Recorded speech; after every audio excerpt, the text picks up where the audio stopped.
I have with me on the show today a man that I have known since 1973.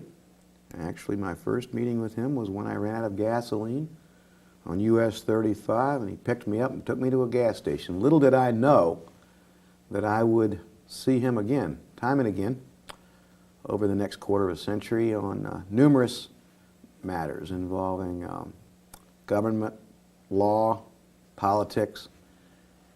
This man is here, I think, to tell us a bit about his experience in World War II, which we felt would be a good show to do in anticipation of Veterans Day.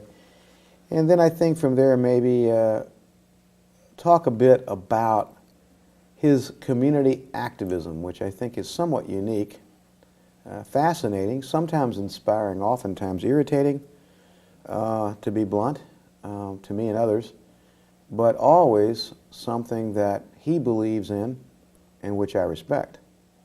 So with those words, Mr. Jim Martin, how are you today? I'm pretty good. I always say that. I'm really not pretty and I'm not good, but it sounds good. It does indeed. Now, Jim, this is not your first experience on television. You actually were interviewed and were part of a program on the historical channel, History Channel, that involved an interview with numerous of your colleagues as well about your experience on D-Day in June of 1944. Is that true? That's correct. Jim, you live in, I want to say Sugar Creek Township. I won't be any more specific than that. How long have you lived in Greene County? We bought the piece of land that we have in Greene County in August of 1946. And we built the house, she and I together. When I say we built it, I don't mean we had a contractor. I mean we did it. Everything, plumbing, wiring, the whole works. You've been married 53 and a half years. That's correct. And that's quite a tribute when you tell me that you built the house, because apparently when you got over that experience and that challenge, it must have solidified the marriage, because I find that even moving furniture in my house usually leads to some kind of a disagreement. Well, don't think that this has been all honey and roses, because we're both, she's as strong-minded as I am. She comes from a farming background. She came from a dairy farm in Iowa. And I'm very strong in my opinion, so we do have shouting matches, but we never go to bed mad. It's a good rule, isn't it? Yep. Maybe we could have you on here one of these times to give domestic advice. Anybody can stay together 53 and a half years, and you have had children. In fact, following along your line, at least one of your children was in Vietnam. Is that not true? Yes, my son David was in the 101st Airborne in Vietnam. He followed you, didn't he? Yes, in the he same did. organization. Yep. 101st Airborne. Let's go back. Let's start with the veterans issues. How did you come to be in the service? Were you volunteer? You were drafted? No, I was not drafted. In fact, I had a deferment, and my boss really got upset when I volunteered, because he said, we have people out there in the shop that would kill for a deferment. What kind of a deferment did you have? And what is a deferment? Well, you and I know, but... In World War II, if you were in what was called an essential industry, and I was in a tool and die industry, I was an apprentice, that was considered essential work, and you were deferred. You did not go to service, period. So you didn't have to go? No, I did not have to go. However, we had people in my shop with 2 and 3 kids who were drafted. And I didn't think that was right or fair that a single person like me with no attachments should stay there through the war and somebody else go and fight for my freedom.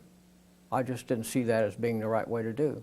So I volunteered. And also... Were you a Greene Countian then? No, I lived in Dayton. You lived in Dayton. So you were close by, you were in this area. I was not, this is not all altruistic. I also felt the pull of patriotism and excitement. Sure. You got to understand that Sure. to go into an outfit of that kind was pretty exciting. They didn't tell you about all the drudge work that went with it. That came later. Sort of like the Navy See the World commercials. That's correct. You see a narrow view. But I met people from all walks of life, people that I never would have associated with had I not gone. My view of the world was pretty parochial at that time. And by going to that outfit and doing the things I did and talking with the people I did, and we keep up those contacts with about 100 people over the years, still do, your worldview is really dramatically changed. You get out of that parochialism. Will you jump out of airplanes? Is that what you did? Yep. I mean, we get down to the gritty here. I think what the people want to know. I mean, how in the world did you get into becoming an airborne paratrooper? I mean, not only a combat soldier, but an airborne paratrooper who got dumped out of an airplane with a parachute behind enemy lines. Well, that was or I don't know. I'll let you tell where you were. That was part of the mystique of it, and part of the what drew you to that was this romantic view of you're going to be a paratrooper. Well, Jim, aren't you when you get in an airplane in 1940s? I mean, what kind of an airplane were you getting? C-47. C-47. I mean, how many guys were in this airplane? We put 17 to 18 guys who were jumpers. Right. You would put those guys out of the door in 5 to 6 seconds. Whew. Now, the reason you did that fast is because the speed of the plane, if you didn't all get out of there quickly, you were too separated. Oh, I see. That makes sense. What kind of altitude were you jumping? Let's take D-Day, Normandy, France, June 1944. This is the day in the European theater. This is certainly, if not the most important day, arguably. How many guys were in the airplane? Was it a C-47 then? Mm-hmm. And you flew across the channel from England? That's correct. And how long had you been in England at that time? We got in England and we've been in England about 14 months. Okay. Training and jumping. And preparing for this experience. Preparing for this experience. You knew it was coming? Oh, absolutely. Just didn't know when? We didn't know when or we didn't know where. Okay. But we knew it was going to happen. How many airborne paratroopers were there that 101st at that 12,000. 12,000? Mm-hmm. And how many were in the airplane with you when they took you over France? There was 18 of us. 18 of you. And we... how many airplanes do you think were up there? There were 1,000 airplanes in the whole... In the Armada? Scenario, yeah. With 18 or so in every plane? Mm-hmm. Wow. So there was, by that point in time, there was, my math's not so good, Jim, 20,000, 24,000 airborne paratroopers jumped in there. And what, were you carrying rifles, or what kind of equipment did you have when you jumped out of that airplane? Depended on your position. I was a mortarman in a rifle company. Okay. I carried, at that time I was second gunner, and I carried the base plate. Later I carried the tube. But I carried the base plate, an M1 rifle, 300 rounds of ammunition, 6 grenades, 9 boxes of K-ration, which was 3 days for you to eat, 24 detonation caps in my left pocket, 50 feet of primer cord around my helmet, a landmine, and C2 explosives. How much did all that weigh? Weighed more than I did. I bet it did. I weighed 134 pounds, and I carried more than I weighed. Plus, I had a leg pack on my right leg with extra ammo, and it had a 20-foot cord on, and when you got in the air, you were to pull that cord and let it drop 20 feet, and it hit the ground ahead of you. But that didn't work always. No. Mine broke loose and hung down, and I had to land with it. And then you let that on the field, and other people would pick up those medical supplies, ammunition, different radios and different things, and use them as a resupply. Remember what kind of day it was? Yeah. What time of day did you take off from England? 11 o'clock in the evening. Oh, at night. Mm-hmm. Ugh. And there was cirrus clouds floating around, and the moon you could see, and the moon was, we flew at a very low altitude. What kind of altitude were you flying? Flying about 600 feet, and we jumped at around 350 to 400. My God, I give you enough time to get the chute open? Well, you got the chute open and swung once and hit the ground.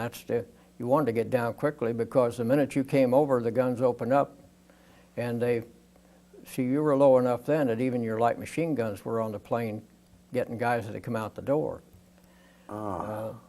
Bullets were coming up through the floor, and that's a hell of a feeling, because you're sitting there and you're seeing these bullets come up through the floor at you, and you don't know whether to move or sit still or what.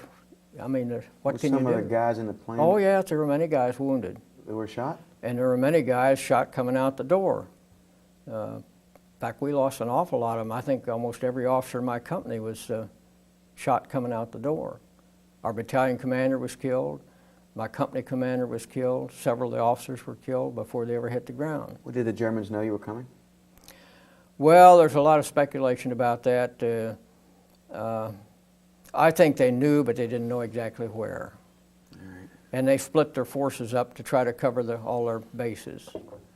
Now, the theory was that when you get over there, the plane slows down from about 180, 190 to 90 miles an hour, makes a slight left turn so you don't hit the tail.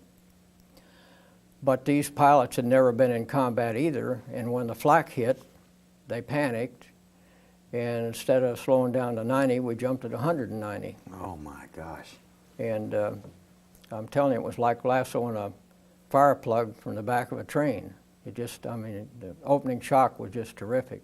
And a lot of guys, their equipment was stripped off of them from the opening shock. From the speed. Mm-hmm. Because going twice the speed when you jump out of there must have been horrendous. It was horrendous. We're going to talk, Jim. We're going to take an informational break, which is our custom here. We're going to continue to talk about Mr. Martin and the 101st Airborne, D-Day, Normandy, 1944, one of the most historic days in military history in this country, the most historic days, period, in honor of our veterans, our men and our women who sacrificed so much to give us the due process and the freedom that we enjoy. Stay with us here on Time Warner, Channel 30, and Due Process. Be right back.